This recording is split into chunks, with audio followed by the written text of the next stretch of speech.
On May of 31st, all roads lead to Munich, where we're going to be having the Champions League final between PSG and Inter.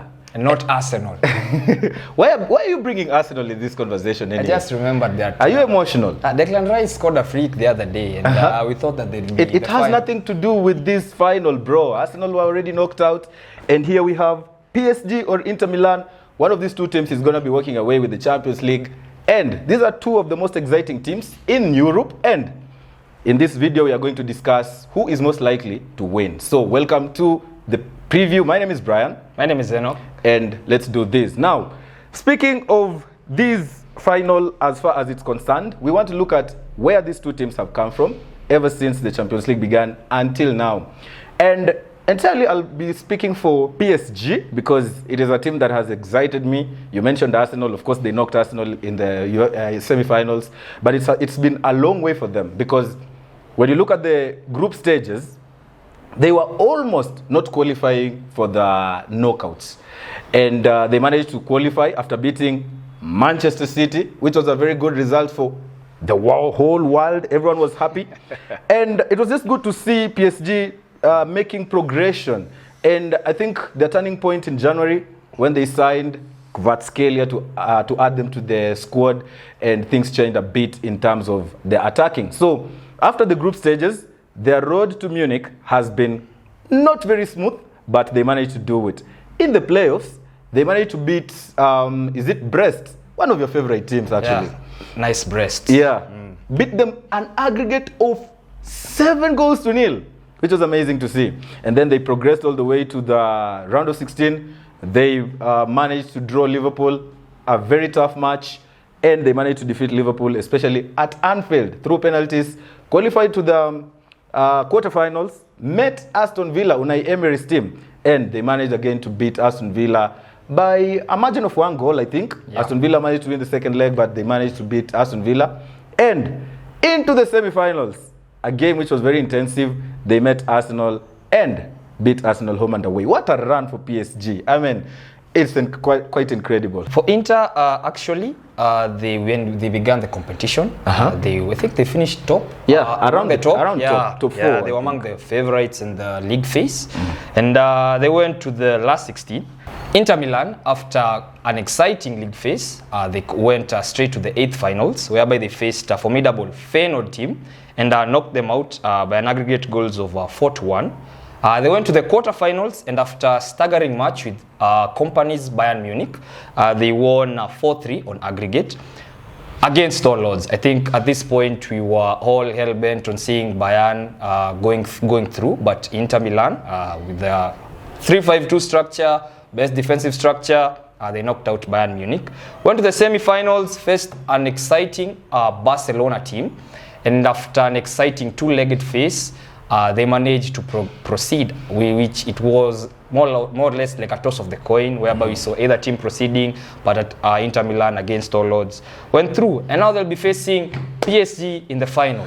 Yeah, I think just reliving a bit of the semi-final, I think it was one of the best ties we've ever seen, because two teams just coming against each other, and every team wanting to score goals, and how it happened. It actually, the first leg ended 3-3, where Inter Milan led 2-0, and then Barcelona came back, and same thing happened in the second leg, which was quite interesting to see. However, which road looks easier compared to the other? You mean which road was tougher? Of course, easier, tougher. It can, I think any way it goes. I think from my point of view, I feel like Inter Milan's road was little bit tougher, and because of they faced Bayern, who are at that particular point German champions, on their way to becoming German champions, and also they faced Barcelona, who are deemed the bookies' favorite to win the entire competition, owing to the fact that they had an exciting young squad as well. And you think so? Were they the favorites, not Liverpool? I think when we went to the knockout phase, after Liverpool knocked out, it was Barca. It was more or less of Barca or Arsenal, I think. Yeah, but I think for me, I'd say PSG had quite a run, because having to come all the way from the playoffs all to the final, and especially beating the Premier League teams, Liverpool being in there because Liverpool were also on the road to be the champions of England. Aston Villa as well is not an easy team to play against. I remember the second leg of that tie was quite interesting as well to watch. And Arsenal. Arsenal has been one of the best defensive teams in the Champions League. Actually, they were the favourites after Liverpool were knocked out. So it seemingly looks like, for me, I'd say PSG have had a tougher route. Also, if you put in mind where they've come from, where they were almost being knocked out or not qualifying for the knockouts, to playing the playoffs, and now that's where the run started. I mean, it's debatable, of course, because I think for Bayern Munich and for Inter Milan, facing two of those teams who are European giants is also arguable. Maybe our audience can let us know in the comment section. But now, I think after that run, it's easy now to see that all these teams, they deserve to be here. But what are the team records? For Inter Milan, I think they've won this competition thrice. And the last time being in 2010. I remember it was a very good final where they beat Bayern Munich 2 goals to nil. And the latest good run they had in the Champions League, I think in 2023, they managed to be in the finals, right? Yeah, against Man City. Against Man City and lost 1 goals to nil. And it's been a good record for Inzaghi's. PSG, I think, for them, they haven't been so well in Europe, but I think they've been in 2 finals, right? Two finals or 1 final. There is where they were beaten by where they were beaten by Bayern Munich. Okay, I think for the recent history, it speaks for itself. It shows that Inter Milan in the latest run have done a good job in terms of European football. Now, key players. I think before we go to the key players, what do you think is the most unique thing about both of these teams, in your own opinion? Unique in which regard? Unique in this regard, we've seen at the start of the competition, no one expected we'll have such a final in place. That's true. And that's a good match for any neutral fans out there. But I'll put it in this way. Like both of these teams, they don't have star-studded players. Like that outstanding player who can come and maybe you can make say make a difference. For example, you can say with Barcelona. And I think you could be right, because at this point in game, sometimes these competitions need you or as a team to play as a team, not individual brilliance, as a unit.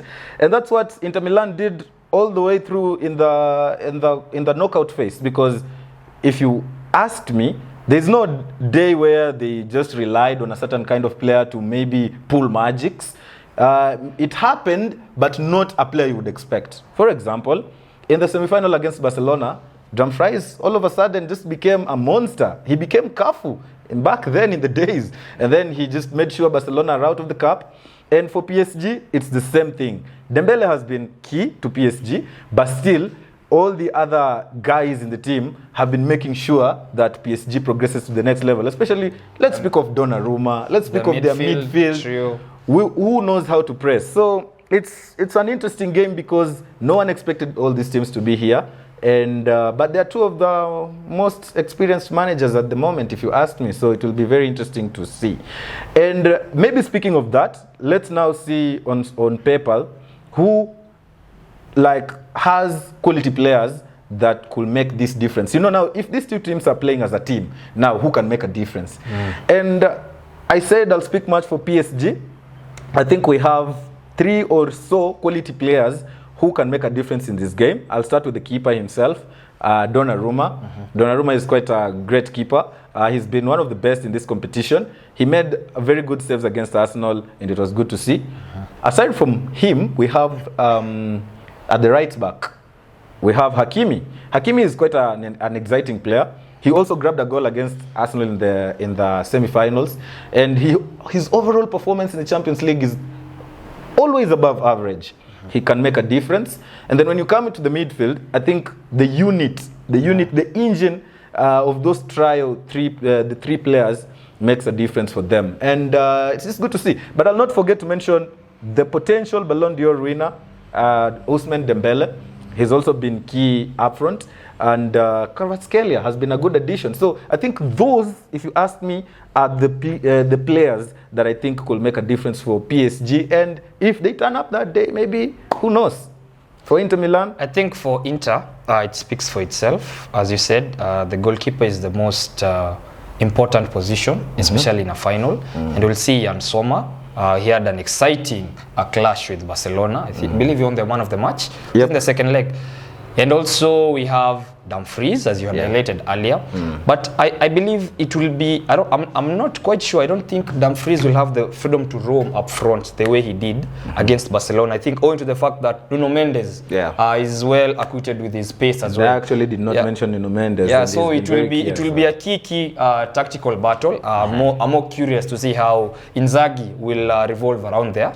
I think their midfield also speaks for itself. And the key midfielder for me has been Nicolo Barella. We saw his immense impact, especially in the Barcelona game, whereby he was more or less like a prime N'Golo Kante, whereby he was covering a lot of ground, especially during pressing, so that he can free up the two front men up front. And also we see Lautaro as their top scorer. As I believe his number speaks for itself. But I cannot forget also to mention their left wing back, Federico Di Marco. Who's also key, whipping those crosses, especially with their setup of the 3-5-2 formation. And there are three centre backs where they usually like. I think that in that Barcelona game, more particularly, I think Inzaghi was more or less like switched his formation, whereby we didn't see the three centre backs going more into midfield. They were much more astute in their position. I think basically being of the likes of Yamal's and Rafinha's threat. So those are the key tactical battles that I see. I don't think. It will be. I think the more or less the key battles will be across the wings. Across the wings, because I think Inter will overpower them with their huge five. There are two teams which are more or less built to play from the wings, but maybe save for the PSG because they play a kind of attacking football, not free-flowing football, I should say. And sometimes they move the ball through the midfield, which is good to see. For Inter Milan, I think the wings are very important for them. And that brings us to where is this game going to be won? And I particularly, or do you want to go first? Yeah, I think, as I said, with the two men up front, I'm not very straight, or rather, I'm not very brave with the PSG's defense. Marquinhos and Pacho, I don't think they're that like a more or less conjoined unit that can give a striker like that fear in his eyes to come in. And we've seen Thuram's hold up play, and Thuram holding up the ball, Lautaro getting the space to run, or vice versa. Lautaro also very good in the air. So I think it will be very keen to see how how Enrique will put forward the two centre backs to face the two frontmen for Inter Milan. As I've highlighted, the wing back area will be a very key position for Inter Milan as well. So for me, it will be the wings, and also up front, the two men will be, I think they'll be the key deciding factor in this tie. So what do you think? How is it going to go? PSG are going to win it? Nope. Inter Milan 3-1 win. Right. It's a good prediction. A final is a final. And actually, Inter Milan are coming into this very experienced because the squad they have actually, most of them played in the previous final where they played Manchester City. 8 players actually. Yeah, 8 players. It's a side that you cannot just reckon with, and especially knocking out Hansi Flick's men, they are here to make a difference. But I particularly think PSG's side of things, they're also an exciting side, and I particularly want them to win. But how can they win it? I think it's attack versus defense, as we mentioned. Inter will try to absorb the pressure from the centre-back point of view, trying to maybe get that block, and then they will attack from the wings, as you mentioned. But PSG's midfield can make a difference. They know how to press well, and they know how to pass the ball, move the ball quickly, and I think that is where the difference is going to be. And they have Dembele as well. Dembele is one of the players who is able to come up with an individual brilliance and maybe win the game for them. So I think there's a possibility of, yes, Inter Milan scoring, a very big possibility, because the style of play of these two teams will, I think, have goals.